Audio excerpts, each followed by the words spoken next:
ಮೊನ್ನೆ ನಡೆದಂತ ಕರ್ನೂಲ್ ಬಸ್ ದುರಂತದ ಬಳಿಕ ಸಾರಿಗೆ ಇಲಾಖೆ ಅಲರ್ಟ್ ಆಗಿದೆ. ಹೈದರಾಬಾದ್ನಿಂದ ಬೆಂಗಳೂರಿಗೆ ಬರ್ತಿದ್ದ ಬಸ್ಗಳಿಗೆ ಶಾಕ್ ನೀಡಲಾಗಿದ್ದು, ಸಾರಿಗೆ ಇಲಾಖೆಯಿಂದ ಅಧಿಕಾರಿಗಳಿಂದ ಏಕಾಏಕಿ ರೇಡ್ ಮಾಡಲಾಗಿದೆ.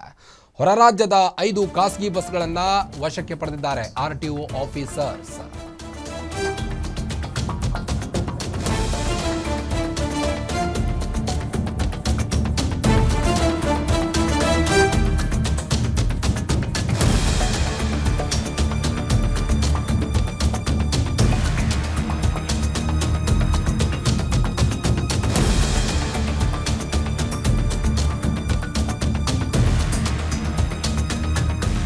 ಕರ್ನಾಟಕದಿಂದ ಆಂಧ್ರಾಗೆ ಹೋಗ್ತಿದ್ದಂತ ಕರ್ನೂಲ್ ಬಸ್ ದುರಂತದ ಬಳಿಕ ಸಾರಿಗೆ ಇಲಾಖೆ ಅಲರ್ಟ್ ಆಗಿದೆ. ಹೈದರಾಬಾದ್ನಿಂದ ಬೆಂಗಳೂರಿಗೆ ಬರ್ತಿದ್ದಂತ ಬಸ್ಗಳಿಗೆ ಶಾಕ್ ನೀಡಿದ್ದಾರೆ ಆರ್ಟಿಒ ಅಧಿಕಾರಿಗಳು. ಸಾರಿಗೆ ಇಲಾಖೆ ಅಧಿಕಾರಿಗಳಿಂದ ಏಕಾಏಕಿ ರೇಡ್ ಮಾಡಲಾಗಿದ್ದು, ಹೊರ ರಾಜ್ಯದ 5 ಖಾಸಗಿ ಬಸ್ಗಳನ್ನು ವಶಕ್ಕೆ ಪಡೆದಿದ್ದಾರೆ ಆರ್ಟಿಒ ಆಫೀಸರ್ಸ್. ಕರ್ನೂಲ್ ಬಸ್ ದುರಂತ ಬಳಿಕ ಎಚ್ಚೆತ್ತಿದ್ದಾರೆ ದೇವನಹಳ್ಳಿ ಸಾರಿಗೆ ಇಲಾಖೆಯವರು. ತೆರಿಗೆ ಕಟ್ಟದ ಮತ್ತು ಸಾರಿಗೆ ನಿಯಮಗಳನ್ನು ಪಾಲಿಸದವರ ವಿರುದ್ಧ ಕ್ರಮವನ್ನು ಕೈಗೊಂಡಿದ್ದಾರೆ. ನಾಗಾಲ್ಯಾಂಡ್, ತೆಲಂಗಾಣ ಇನ್ನಿತರ ರಾಜ್ಯಗಳ ಖಾಸಗಿ ಬಸ್ಗಳನ್ನು ಸೀಸ್ ಮಾಡಿದ್ದಾರೆ. ಈಗಾಗಲೇ ಸರ್ಕಾರದಿಂದ ಹಲವಾರು ಬಸ್ಗಳನ್ನ ತೆರಿಗೆ ಕಟ್ಟದಲ್ಲಿ ಇರ್ತಾರೆ. ಅಂದರೆ ಅವರೇನು ಕೇಂದ್ರ ಸರ್ಕಾರಕ್ಕೆ ಒಂದು ಫೀಸ್ ರೂಪದಲ್ಲಿ 90,000 ಕಟ್ಟಿದ್ದಾರೆ.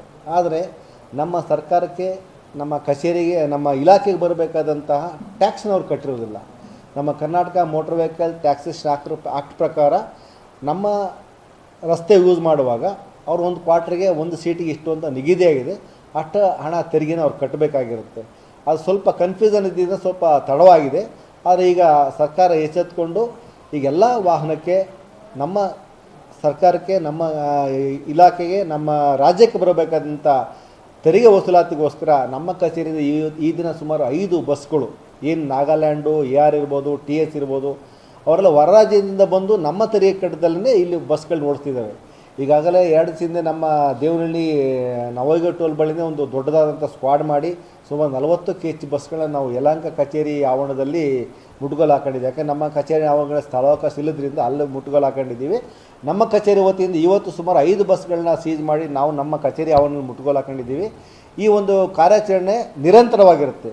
ಇಲ್ಲಿ ತೆರಿಗೆಗಿಂತಲೂ ಹೆಚ್ಚಿನಾಗಿ ನಾವು ಈ ವಾಹನ ಚಾಲಕರಿಗೆ ಮತ್ತು ಪ್ಯಾಸೆಂಜರ್ಗಳಿಗೆ ಎಲ್ಲಿ ಎಮರ್ಜೆನ್ಸಿ ಎಕ್ಸಿಟ್ ಇದೆ, ಎಲ್ಲಿ ಫಸ್ಟ್ ಏಡ್ ಕಿಟ್ ಇದೆ, ಅವನು ಇಂಥ ಅಪಘಾತ ಆದ ಸಂದರ್ಭದಲ್ಲಿ ಏನು ಮಾಡಬೇಕು, ಎಲ್ಲಿಂದ ಹೋಗಬೇಕು, ಆಮೇಲೆ ಯಾವ ರೀತಿ ಅದು ಹ್ಯಾಮರ್ ಹಿಡ್ಕೋಬೇಕು. ಸುಮ್ಮನೆ ಏನಾಗುತ್ತೆ, ಟಿಂಟೆಡ್ ಗ್ಲಾಸ್ ಇರ್ತದೆ. ಟಿಂಟೆಡ್ ಗ್ಲಾಸ್ ಇದ್ದಾಗ ನೀವು ಅದನ್ನು ಯಾವುದೇ ಇದರಿಂದ ಭಾರವಾದ ವಸ್ತು ಇರೋದು ಅದು ಒಡೆಯೋದಿಲ್ಲ. ಅದಕ್ಕೆ ಪಾಯಿಂಟೆಡ್ ಹ್ಯಾಮರ್ ಅಂತ ಇರ್ತದೆ. ಹ್ಯಾಮರ್ಲಿ ಒಂದು ಪಾಯಿಂಟ್ ಇರ್ತದೆ. ಆ ಪಾಯಿಂಟಿಂದ ಹೊಡೆದಾಗ ಮಾತ್ರ ಆ ಗ್ಲಾಸ್ ಓಪನ್ ಆಗುತ್ತೆ. ಆವಾಗ ಮಾತ್ರ ಎಸ್ಕೇಪ್ ಆಗಲಿಕ್ಕಾಗತ್ತೆ. ಇಂಥ ಒಂದು ತಿಳುವಳಿಕೆ ಸಹ ನಾವು ಚಾಲಕರಿಗೆ ಮತ್ತು ಸಾರ್ವಜನಿಕರು ನೀಡಿದ್ದೀವಿ.